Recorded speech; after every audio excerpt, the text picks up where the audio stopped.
নিশ্চয় আমি অবতীর্ণ করেছি কুরআনুল কারীমটাকে শবে কদর রাত্রিতে। কুরআনুল কারীম আল্লাহ সুবহানাহু ওয়া তাআলার একটা চূড়ান্ত কিতাব, যে কিতাবটি আল্লাহ সুবহানাহু ওয়া তাআলা নবী মুহাম্মদ রাসূলুল্লাহ সাল্লাল্লাহু আলাইহি ওয়াসাল্লামের উপর অবতীর্ণ করলেন, সেটা রমজান মাসে। এই রমজান মাসে আল্লাহ সুবহানাহু ওয়া তাআলা তিনি কি করেছেন? কুরআনুল কারীমকে অবতীর্ণ করেছেন। আর এই যে রাত্রিতে অবতীর্ণ করেছেন, সেই রাত্রি হচ্ছে সম্মানীয়, কদর মানে সম্মানীয়, মর্যাদা সম্পন্ন রাত। আমরা বলি কি 5টি বেজর রাত শবে কদর রাত, না, 10টা রাতই হচ্ছে শবে কদরের রাত। 21 রাত থেকে নিয়ে 29 বা 30 রাত পর্যন্ত এই 10টি রাতই হচ্ছে কদরের রাত। আমাদের কাছে যেটা বেজর সেটা সৌদি আরবের জোর, সৌদি আরবে যেটা বেজর সেই রাতটি আমাদের কাছে জোর। অতএব 10 রাতই হচ্ছে শবে কদরের রাত।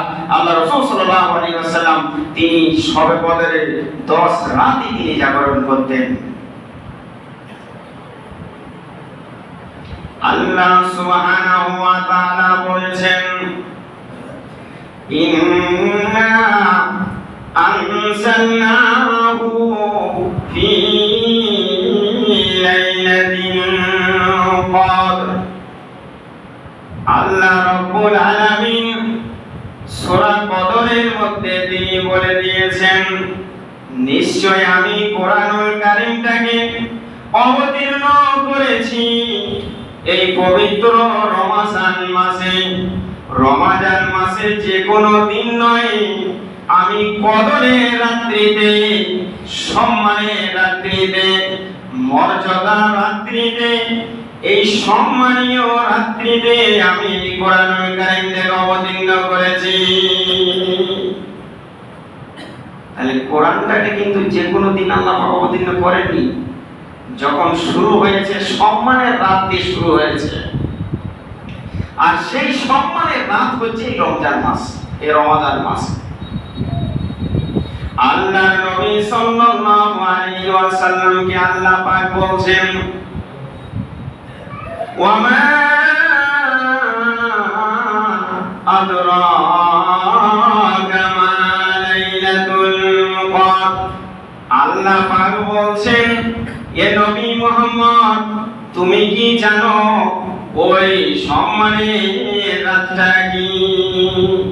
ও নবী মুহাম্মদ, তুমি কি জানো ওই মর্যাদা যে রাত, সেই রাতটা কি? তুমি নবী মুহাম্মদ, তুমি জানো নাকি? লাইলাতুল কদরি খায়রুম মিন আলফি শাহর। আল্লাহ পাক বলে দিয়েছেন, এই কদরের রাত্রিটা হচ্ছে সম্মানের রাত্রি, হচ্ছে এই মর্যাদা সম্পন্ন রাত্রি হচ্ছে। আল্লাহ পাক বলছেন, এই রাত্রি 1000 মাসের চাইতে উত্তম। 1000 মাস, 12 মাসে হয় 1 বছর।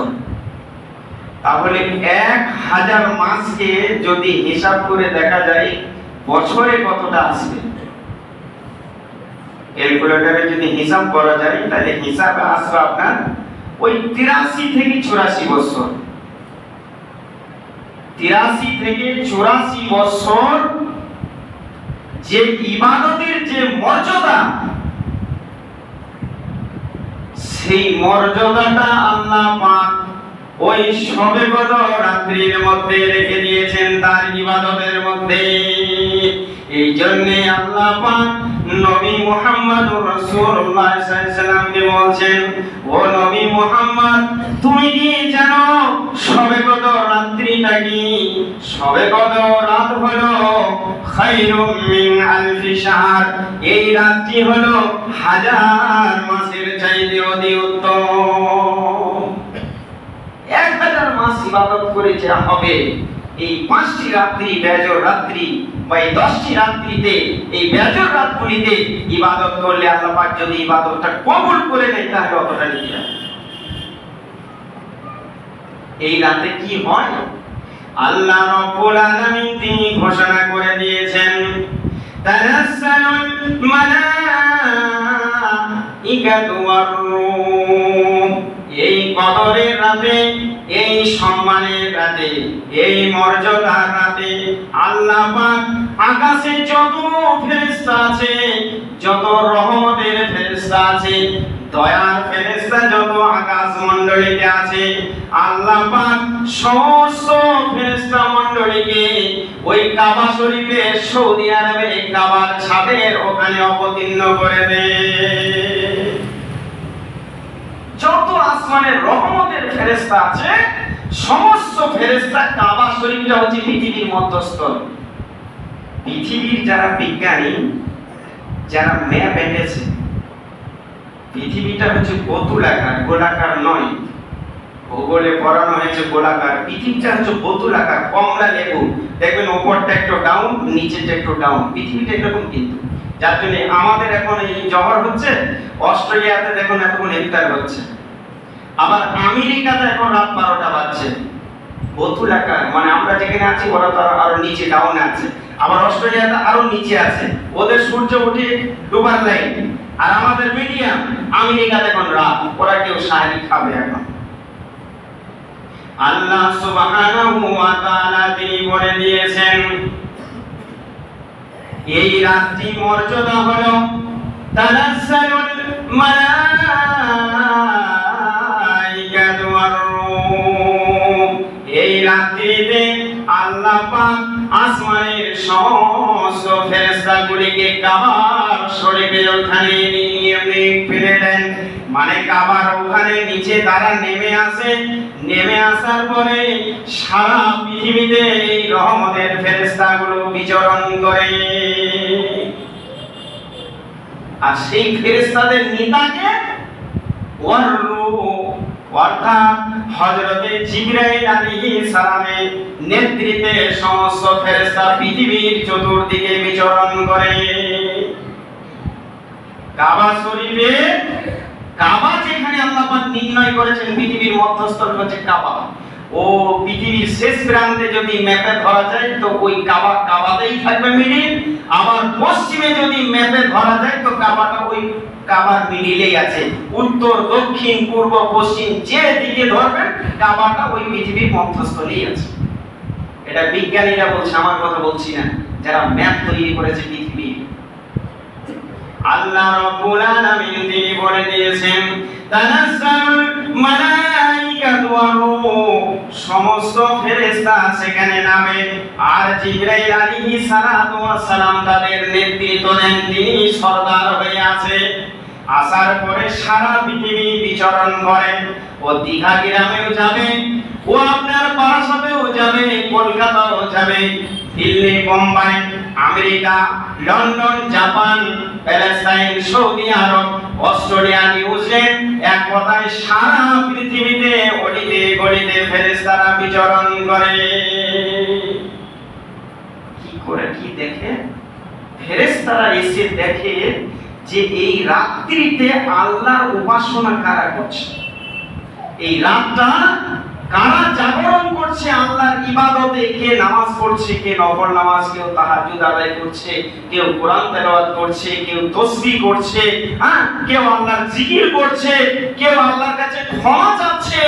এইগুলো ফেরেশতারা দেখতে থাকেন, পৃথিবী চতুর্দিকে ঘোরাফেরা করে। আমরা কি করি? আমাদের কাজকর্ম যখন না থাকে তখন সময় আড্ডা মারি, বিভিন্ন মানে খেলার মাধ্যম দিয়ে, গল্পের মাধ্যম দিয়ে আমরা আড্ডা করি। কিন্তু আল্লাহ পাক বলে দিয়েছেন, এই রাতটা এত মর্যাদা, ওই আমার রহমতের ফেরেশতারা চতুর্দিকে বিচরণ করে, এবং তোমরা যেটা করো সেটা আমার ফেরেশতারা তাদের খাতাতে নোট করে নেয়, লিপিবদ্ধ করে নেয়। ভালো করলেও নোট হবে, খারাপ করলেও সেটা নোট হবে। আর কি বলে আসে কখন? ওরা অবতীর্ণ হয় মাগরিবের সময়। মাগরিবে যখন আল্লাহু আকবার বলে আজান হয়, তখন এই ফেরেশতারা আকাশ থেকে এই পৃথিবীতে আসে। তারা আকাশে আছে, আল্লাহর রহমতের ফেরেশতা। ওরা আকাশ থেকে নেমে কাবা শরীফে ওখানে নামবে, কাবা ঘরে ওখানে নামবে। নামার পরে এবার জিবরাইল আলাইহিস সালাম ওদের হচ্ছে নেতা, ফেরেশতার নেতা, যে জিবরাইল এই কোরআনটা নবীর কাছে এনেছেন, উনি কিন্তু এই কবদর রাত্রিতে কাবার ওখানে নামবেন। নামার পরে সারা পৃথিবীটা বিচরণ করবেন ওই ফেরেশতা দিয়ে, ওডিতে ওডিতে যেখানে সেখানে। মানুষ তো পৃথিবীতে কত আছে, 700 কোটি 800 কোটি এরকম, কিন্তু কোটি অগণন ফেরেশতা আল্লাহ পাক রেখেছেন, যার কোনো শেষ নেই, একমাত্র আল্লাহ পাক ভালো জানেন। এই সমস্ত ফেরেশতা মণ্ডলীগণ মাগরিবে আযান হবে, কাবা শরীফে অবতরণ করবে, আর পৃথিবীর বুকে ঘোরাফেরা করবে। কতক্ষণ থাকবে? আল্লাহ পাক বলছেন, এরা যখন আসে তানাজ্জালুল মালাইকাতু ওয়া রূহ ফিহা বিইذনি রাব্বিহিম মিন কুল্লি আমর। এই ফেরেশতা মণ্ডলীগণ আল্লাহ আদেশ করবেন, ও ফেরেশতা যাও, তোমরা পৃথিবীর বুকে চলে যাও। আমি তোমাকে আদেশ করেছি পৃথিবীর অলিতে গলিতে তোমরা বিচরণ করো। আর যাওয়ার পরে ওই মানুষ যারা আল্লাহর ইবাদত করে, আল্লাহর উপাসনা আরাধনা যারা করে, তাদের জন্য তোমরা দোয়া দিবে, দোয়া করবে, সালামুন ইয়া হাত্তা মাতলাইল ফাজর। ওই ফেরেশতা মণ্ডলীগণ এবং হযরতে জিবরিল আলাইহিস সালাম সারা পৃথিবী ঘুরে ফিরে যারা আল্লাহর ইবাদত করে, রাতে নামাজ পড়ে, কোরআন পড়ে, কোরআন পাঠ করে, জিকির করে, আল্লাহর কাছে যারা ক্ষমা চায়, এদের জন্য বলবে তোমাদের উপরে আল্লাহর পক্ষ থেকে শান্তি অবতীর্ণ হোক, তোমাদের উপরে শান্তি অবতীর্ণ হোক। ফেরেশতারা বলবে সালামুন, তোমাদের উপরে শান্তি হোক। কতক্ষণ? হিয়া হাত্তা মাতলাইল ফাজর, ফজরের আযান পর্যন্ত তোমাদের উপরে আল্লাহর তরফ থেকে শান্তি অবতীর্ণ হোক।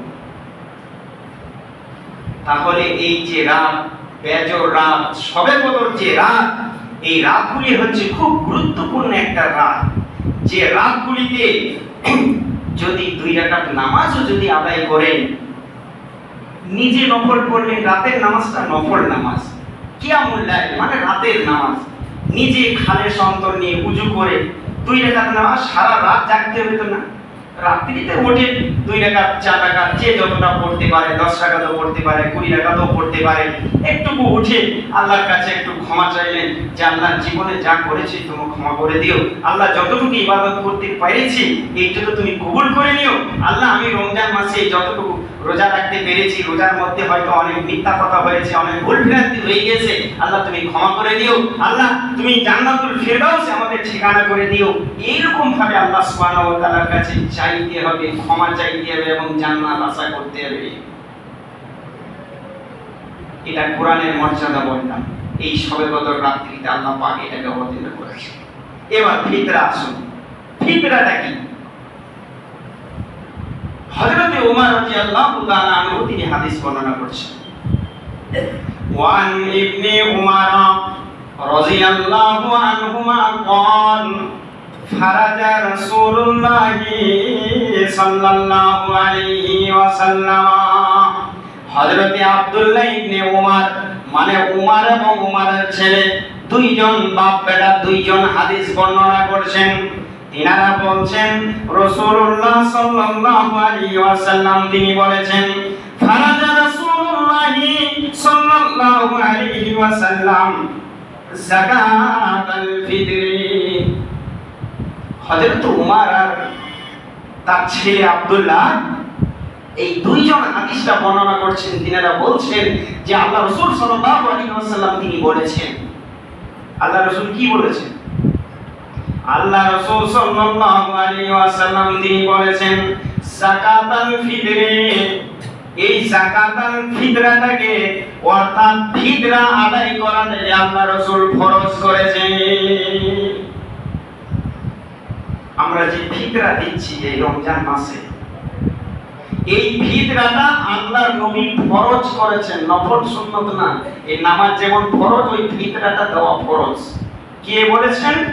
রাসূলুল্লাহ বলেছেন। ফারাজা রাসূলুল্লাহ ফরজ করেছেন যাকাতুল ফিতর অর্থাৎ ফিতরা আদায় করা, এটা তোমাদের উপরে ফরজ করা হয়েছে। কার উপরে? রাসূলুল্লাহ বলে দিয়েছেন এই ফিতরাটা হচ্ছে আলাল আবদি, অর্থাৎ সাধারণ জনসাধারণ মুসলিমের জন্য এটা ফরজ দিতেই হবে। ওয়াল হুররি, এবং যারা বন্দী মানুষ আছে জেলখানাতে, থানাতে, অর্থাৎ পৃথিবীর যে কোনো প্রান্তে মুসলিম যদি বন্দী থাকে, ওই বন্দী ব্যক্তি, ওই গোলাম ব্যক্তির উপরেও যাকাতুল ফিতর ফরজ তাকে আদায় করে দেওয়া হবে। ধরুন আপনি গ্রামে আছেন, সাধারণ আপনার ভাই, আপনার ভাই ধরুন কলকাতা আলিপুর জেলে বসে আছে, কোনো অপরাধে অ্যারেস্ট হয়েছে, সে জেলখানায় বন্দী, ওর ফিতরা আপনাকে দিতে হবে এখান থেকে। কে বলেছেন? রাসূলুল্লাহ বলেছেন এই যাকাতুল ফিতর আলাল আবদে, সাধারণ মানুষ সেটা আদায় করে দেবে। ওয়াল হুররি, গোলাম মানে যারা আবদ্ধ আছে জেলখানাতে, থানাতে বা পৃথিবীর যে কোনো সরকারি জায়গায় তারা আটকে আছে, এই গোলাম ব্যক্তিদেরও যাকাতুল ফিতর আদায় করে দিতে হবে।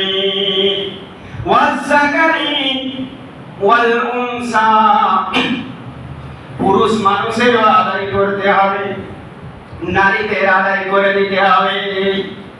যারা পুরুষ, এই পুরুষ মানুষ যারা রয়েছে তাদেরকেও দিতে হবে। আবার যারা নারী আছে, মহিলা, এই মহিলাদেরকেও যাকাতুল ফিতর কিন্তু আদায় করে দিতে হবে, এটা ফরজ। আর কারা দেবে? ওয়াসসাগীর ওয়াল কাবীর, ছোট বাচ্চা যারা আছে তাদের উপরও যাকাতুল ফিতর ফরজ। ওই ছোট বাচ্চাদেরও যাকাতুল ফিতর দিতে হবে। ছোটরা দেবে, বড়রা দেবে, নারী দেবে, পুরুষ দেবে, গোলাম দেবে এবং সাধারণ মানুষ আদায় করে দেবে। তাহলে 6টা কথা বলা হলো। 1 নম্বর, সাধারণ মানুষ যারা মুক্ত এরা দেবে, আর যারা বন্দী আছে গোলাম এরা দেবে। 2 নম্বর। 3 নম্বর হচ্ছে পুরুষ মানুষ দেবে, যারা পুরুষ মুসলিম তারা দেবে। 4 নম্বর হচ্ছে যারা নারী, মুসলিম নারী তারা দেবে। আর 5 নম্বর হলো সাগীর, ছোট ছোট বাচ্চা, যারা ছোট বাচ্চা তাদেরও দিতে হবে, আল্লাহ রাসূল বলেছেন। আর যারা বড় তাদেরও দিতে হবে। কেন? রাসূলুল্লাহ বলেছেন ওয়া আমারা আন তুআতি খুরুজিন নাস ইলা মুসাল্লা। একটা বাচ্চা, রাসূলুল্লাহ আদেশ করছেন, হে মানব সকল, হে নাস, ঈদগাহে নামাজ পড়ার পূর্বে যদি কোনো বাচ্চা হয়, ভালো করে কান করে শুনুন। অনেকে পেটে বাচ্চা আছে, তাহলে জিজ্ঞেস করে যে ফিতরাটা কি দেবো, এখন দিতে হবে। অনেক মহিলারাও এরকম জিজ্ঞেস করে, মা বোনদেরও বলছে আপনারা শুনে রাখুন। রাসূলুল্লাহ বলেছেন যে ওয়া আমারা আন তুআতি, আল্লাহ রাসূল আদেশ করেছেন খুরুজিন নাসি ইলাল মুসাল্লা, ঈদের নামাজের পূর্বে যদি কোনো বাচ্চা হয়, ঈদের নামাজ যেদিন ঈদ হবে সেই ঈদের নামাজের আগে যদি কোনো বাচ্চা হয়, তাহলে সেই বাচ্চাটা ফিতরা আদায় করতে হবে, মানে ফিতরা দিতে হবে। এটা আল্লাহ রাসূলের আদেশ। তাহলে যে সমস্ত মহিলাদের পেটে বাচ্চা আছে, পেটে থাকাকালীন কোনো ফিতরা লাগবে না। তবে ওই বাচ্চাটা যদি পৃথিবীর আলো দেখে নেই, মানে পৃথিবীতে চলে এসেছে, ভূমিষ্ঠ হয়েছে, মানে পেট থেকে পৃথিবীতে এসেছে, তাহলে তার কিন্তু ফিতরা আদায় করতে হবে। এটা আল্লাহ রাসূল সাল্লাল্লাহু আলাইহি ওয়াসাল্লাম তিনি বলেছেন। তাহলে এই কথাগুলো আল্লাহ রাসূল সাল্লাল্লাহু আলাইহি ওয়াসাল্লাম সারা মানব জাতি যারা মুসলিম তাদের উদ্দেশ্যে বলে দিয়েছেন, এটা আল্লাহ রাসূল সাল্লাল্লাহু আলাইহি ওয়াসাল্লাম ফরজ করেছেন। অতএব আমাদেরকে কি করতে হবে? ফিতরা আদায় করতে হবে। ফিতরাটা কি দেবে? আল্লাহর নবী বলেছেন মিনাত তামার সাআন আও মিন সাঈন, তোমরা সাদকায়ে ফিতর দেবে, সেটা খাজুর আদায় করে দেবে। যদি খাজুর না থাকে তাহলে তোমরা জব দেবে, গম দেবে। এটা আরবের প্রধান খাদ্য ছিল খাজুর এবং গম, জব। আমাদের প্রধান খাদ্য কি? চাল। আমাদের প্রধান খাদ্য চাল বা গম, রুটি যেগুলো আমরা খাই, চালটাই ধরুন। তাহলে কতটা দেবে? আল্লাহ রাসূল সাল্লাল্লাহু আলাইহি ওয়াসাল্লাম তিনি বলে দিয়েছেন যে সাআন এক সা। আমরা সাধারণত বলি যে এক সা সমান 2.5 কিলো, কিন্তু অরিজিনাল যে আরবের যে সা আছে, এই সাটা যদি আপনি এক সা যদি চাল ভরে দেন, এক সা চাল ভরার পরে যদি আপনি দাঁড়ি পাল্লাতে মাপেন, তো ওটা 3.5 কিলো ওজন হবে। 2.5 কিলো দিতে গায়ে তো অনেকে বাজে, ওটা ওজন হবে অ্যাকচুয়াল কারেন্ট 3.5 কিলো, মানে আর 250 গ্রাম চাপালেই 3 কিলো ওজন হবে। কেউ যদি মনে করে যে আমি এক সা 3.5 কিলো ওজনের আমি এই সাদকায়ে ফিতর আদায় করব, তাহলে অ্যাকচুয়াল সাদকায়ে ফিতর সেই ব্যক্তি আদায় হলো যে 3.5 কিলো হিসাবে সে আদায় করে দিল। এই সাটা তো আমরা আমাদের এখানে নেই। সা একটা কটু আছে, এটা মাপ আছে, সা টিনের। সেই সাটা যদি কলকাতায় পাওয়া যাবে, কলকাতা কলকাতায় আছে, ওই সাটাকে আমরা দেখেছি মিডিয়া উড়োজে, কলকাতা মিডিয়া উড়োজে আমরা নিতে দেখেছি। এক সা চাল ভরে ওই চালটা যখন গাড়িতে ওজন করা হলো, তখন ওর মাপ হলো 3.5 কিলো।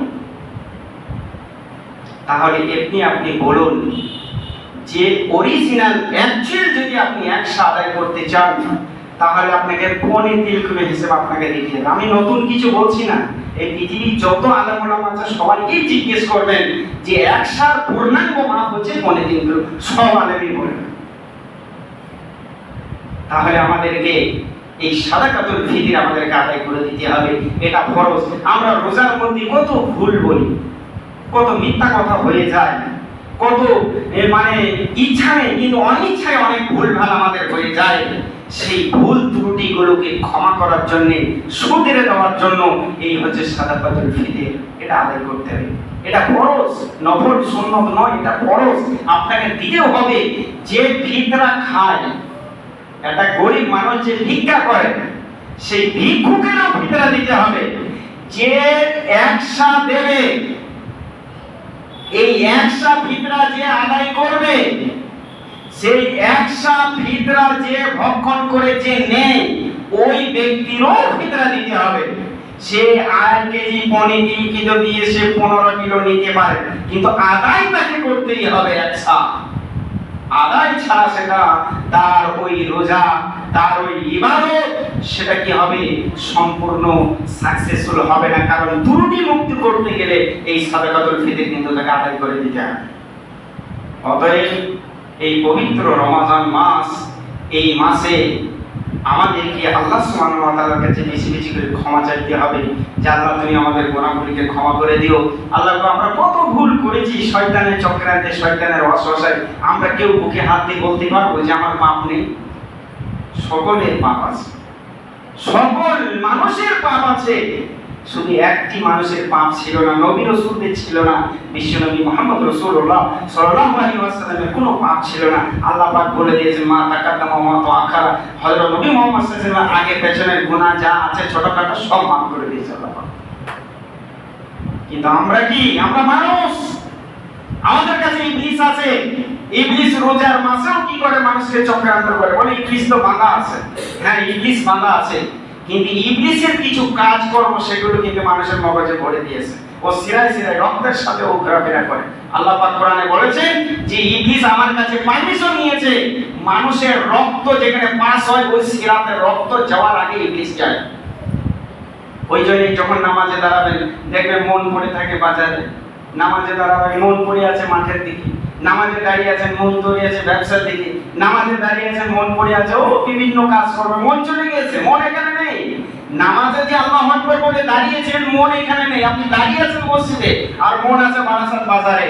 কারণ ইবলিস আপনাকে ঘোরাচ্ছে, ইবলিস আপনাকে মনটাকে নিয়ে ছিনিমিনি খেলছে। ওই রাত্রিতে যখন স্বপ্ন দেখেন, দুঃস্বপ্ন দেখেন, খারাপ স্বপ্ন দেখেন, ওই ইবলিস নিজের মনটাকে নিয়ে ছিনিমিনি খেলে। এই জন্য আল্লাহ রাসূল বলেছেন, রাত্রিতে যখন তোমরা শোবে বিছানায়, তখন দোয়া বলে শোবে, ডান কাঁধে শোবে, দোয়া বলবে আল্লাহুম্মা বিইসমিকা ওয়া আমুতু আহইয়া। এই দোয়াটা বলে ডান করোটে শোবে। সূরা নাস, সূরা ফালাক, সূরা ইখলাস, সূরা কাফিরুন, এই চারটি সূরা পড়বে, শরীরে ঘুম নেবে, নিয়ে ডান করোটে শুয়ে পড়বে। সারা রাত তোমাকে ইবলিস কোনো ক্ষতি করতে পারবে না। আল্লাহ সুবহানাহু ওয়া তাআলা আমাদের সকলের উপরে যেন তার রহম, তার দয়া করেন, আমরা যেন বেশি বেশি তার ইবাদত করতে পারি। আল্লাহ পাক সেই তৌফিক যেন আমাদেরকে দেন। আল্লাহ গো, আমাদের মধ্যে যারা নেই, যারা মারা গিয়েছে, তারা কি অবস্থায় কবরে আছে আমরা তো জানি না, তুমি একমাত্র জাননেওয়ালা, অন্তর জানি। তারা যদি কোনো ভুল করে থাকে, আল্লাহ তুমি তাদেরকে ক্ষমা করে দাও, বলুন আমিন। আল্লাহ গো, আমরা যারা রোজা রেখেছি, আমাদের রোজাটাকে তুমি কবুল করে নিও, বলুন আমিন। আল্লাহ গো, আমরা যারা অসুস্থর কারণে রাখতে পারিনি, আমরা সুস্থ শরীরে যেন রাখতে পারি, সেই তৌফিক তুমি আমাদেরকে দাও, বলুন আমিন। আল্লাহ গো, আমাদের বাচ্চা কাচ্চা যারা পড়াশোনা করে, তাদের বুদ্ধি, তাদের ব্রেন তুমি আরো বৃদ্ধি করে দাও, বলুন আমিন। আল্লাহ গো, আমাদের যারা মা বাবা পৃথিবীতে বেঁচে আছে, তারা সুস্থ শরীরে যেন বেঁচে থাকে, সেই তৌফিক দাও, এবং সুস্থ শরীরে যেন তোমার ইবাদত করতে পারে, সেই তৌফিক দাও। বিভিন্ন পৃথিবীর বালা মুসিবত থেকে তুমি আমাদেরকে উদ্ধার করে নিও। যত রকম শয়তানি ওয়াসওয়াসা চক্রান্ত, পৃথিবীর আযাব গজব যে যেখানে যেভাবে হয়, আল্লাহ গো, তুমি আসমানের বালা আসমানের মধ্যে রেখে দিও, জমিনের গজব তুমি জমিনের মধ্যে রেখে দিও। আমরা যেন শান্তি সহকারে তোমার ইবাদত করতে পারি, সেই তৌফিক তুমি আমাদেরকে দান করো, বলুন আমিন। বারাকাল্লাহু লানা ওয়া লাকুম ফিল কুরআনিল আযীম ওয়া নাফা'না ইয়্যাকুম বিল আয়াতি ওয়াস সিকরিল হাকীম। ইন্নাহু কানা যাওয়াবুন কারীমুন মালিকুন ওয়ার রাউফুর রহিম। إن الله وملائكته يصلون على النبي يا أيها الذين آمنوا صلوا عليه وسلموا تسليما اللهم صل على محمد وعلى آل محمد كما صليت على إبراهيم وعلى آل إبراهيم إنك حميد مجيد اللهم بارك على محمد وعلى آل محمد كما باركت على إبراهيم وعلى آل إبراهيم إنك حميد مجيد سبحان ربك رب العزة عما يصفون وسلام على المرسلين والحمد لله رب العالمين.